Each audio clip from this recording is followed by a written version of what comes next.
I don't really know if this is embarrassing, but it's really funny. I was in like the 6th grade and I was in our minivan with a couple other youth group kids, and my mom had forgotten to put the minivan in park and had left it in neutral. So it started rolling towards the Family Life Center and it hit one of the poles and we were all freaking out and screaming, and my mom comes out and just waves at us and goes back in. And one of the kids like runs into the basement and he interrupts someone being saved, and he's like, "They just hit the Family Life Center, we need help." And we come back out there and nothing was damaged, everything was fine, but it was a memory. So when I was in 7th grade, we was at the Nationals in tic-tac-toe, and we was in, I believe, I can't remember, Fort Worth, Texas, and we was in the championship game. It was me, Abby Jones, Darby Madden, and Ethan Mulvey on the team.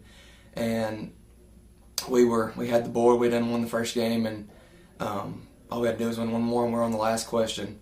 And they asked a question, and it was one of my questions, and I'd never really remembered the question, so I talked to, in tic-tac-toe we got 15 seconds to discuss the question, so I looked over to them, I said, "Well, I think it's this," so they said, "Well, just say it, it doesn't matter." So I said, "Zerubbabel," and I just leaned back like it was wrong, and Crystal Lane, which was the announcer or whatever, she said that it was right, and we won the national championship. So I was really excited, and I was really shocked, honestly. So after we got in shaking hands, I jumped off the stage, and the first person I saw was Pam Miller, and I went and gave her a big old hug and didn't think nothing about it. Well, we're celebrating and all that. Well, we get out there and take some pictures, and she comes back, and she's crying.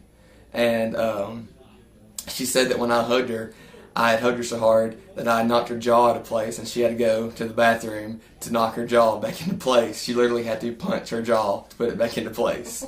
One of my most embarrassing moments was we were at Winter Extreme. We were staying at the Royal Townhouse, and it was me, David Corum, Colton Corum, and Gath Weatherford in a room.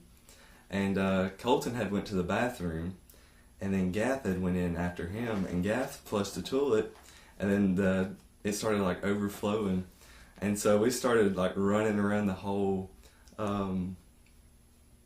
hotel to try and find the one plunger that they had throughout the whole building. So that was pretty embarrassing. Probably I was about 13 or so. We came back from church camp and was telling everything we'd done the past week on Sunday night, and David just hands me the microphone, tells me to get up there. I told him no. And I got up there, did not say anything. I'm scared of people. I don't do it. I don't like them. I don't have any. One of my most embarrassing moments it was a Sunday morning, and my dad was my Sunday school teacher. And I always come to church a little late, so he got there, and my mom ended up bringing me about 10 minutes later.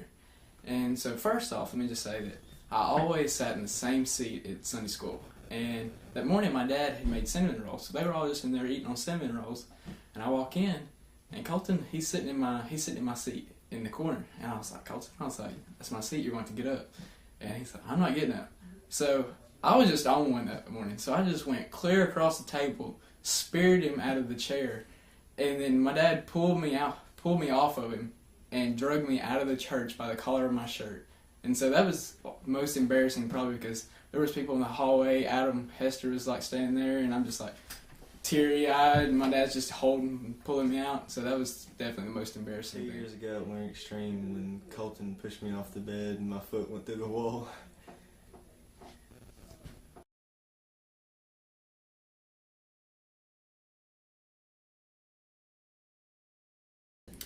I plan to go to Stanford University to pursue a degree in communication disorders to become a licensed speech pathologist. After high school graduation.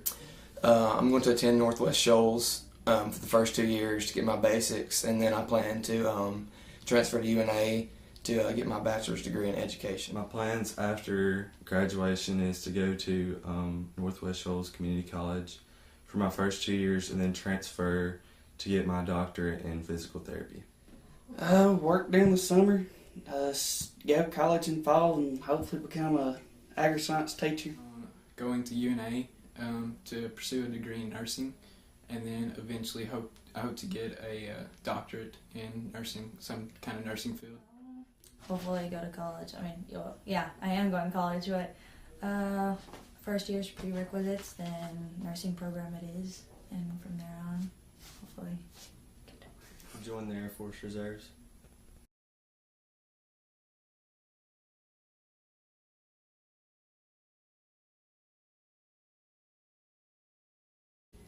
One of the first lessons that I learned when I became a student in the youth group was that Christianity is not something that you can ride the coattails of your parents or any other family member. It's something that you have to make that decision personally and claim for yourself.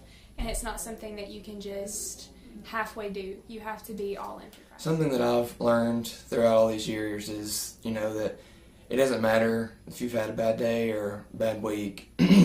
Coming on Wednesday nights is really just refreshing. And just, another thing is, our youth group, we're just really blessed. All these years we've always had a really good number, and it's not about the number, but it's just, just how we're blessed. We have a full live band every Wednesday. Not a lot of churches can say they have that. And also, I guess I can brag on my dad a little bit. He's been doing this for a long time, and he just, always has just great experience, and always, it doesn't matter if he's showing a video or teaching a lesson or whatever it is, it's always good. So I guess that's what's been so great about it. I learned how to have fun and worship God at the same time. I really had to do things better and do things for God and what to do and what not to do. Probably nothing. Nah. I learned that, youth group is, it's more than just coming to church every Wednesday night and talking about Jesus. We do a lot of different stuff of like leadership kind of things and going out and serving people. And that was the one big thing that always stuck with me about youth group was the volunteer activities we do to go out and serve others. How nice and inviting people can be to others, and yeah. That no matter what, everybody in the group usually has your back.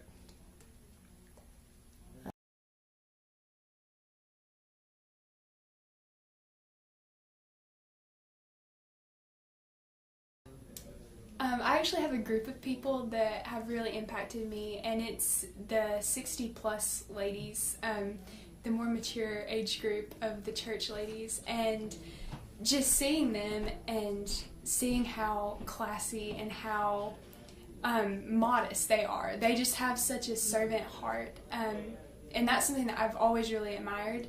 And I know that that's not really a group of people that you would think about a teenager looking up to, but they've always really stood out to me, and they're just incredible role models.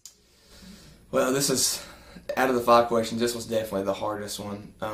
There's been so many people in the church that has, and even out of church, that has, impacted my life. But I guess if I got to pick one, I can't pick one. I got to go with 2, because you can't mention one without saying the other. I got to say my granny and my Aunt Brenda. I guess back in 2015,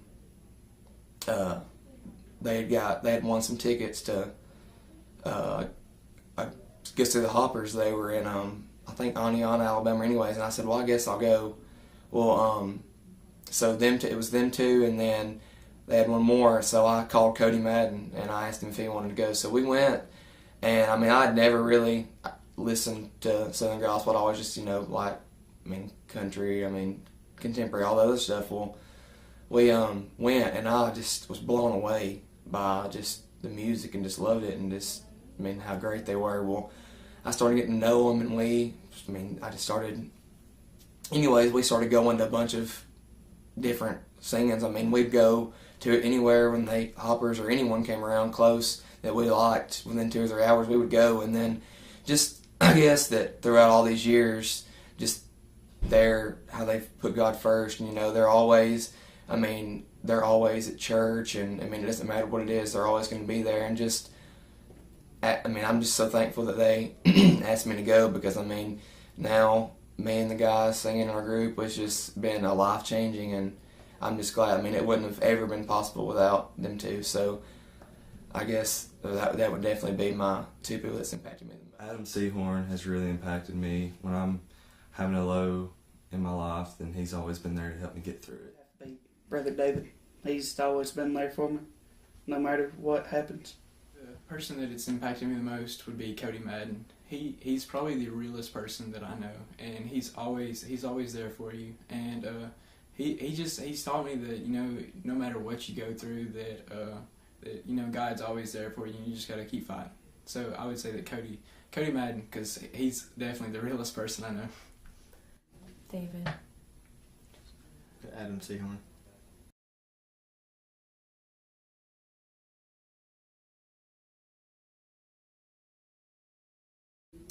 Being in youth group, it really just gives you a community that you can lean on, and a community that's going to hold you accountable, and people who are going to lift you up when you're down, and people that are going to celebrate with you when things are going well. And it's your lifeline in the early years of your Christianity. So I think that being involved in youth group is so important to your maturity as a young Christian.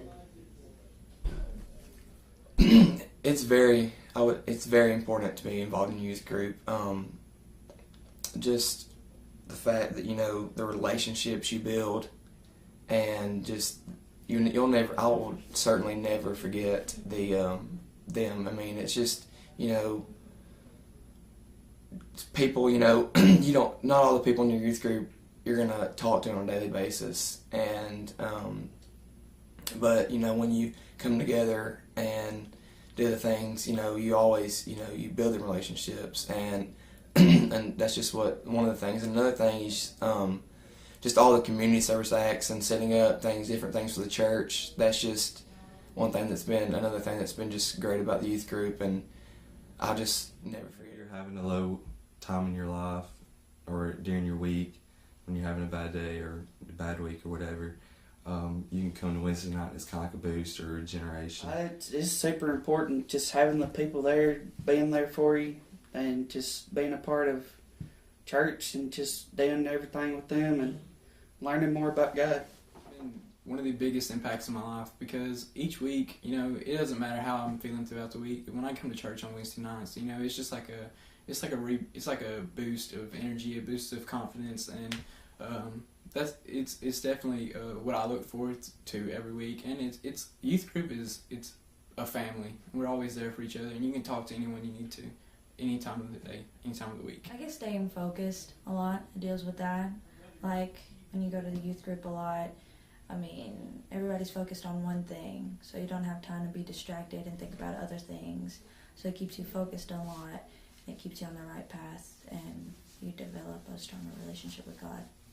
That's what I can take away. I'd say it's important because of all the things you get to do for the community and all the fun activities you get to be involved in.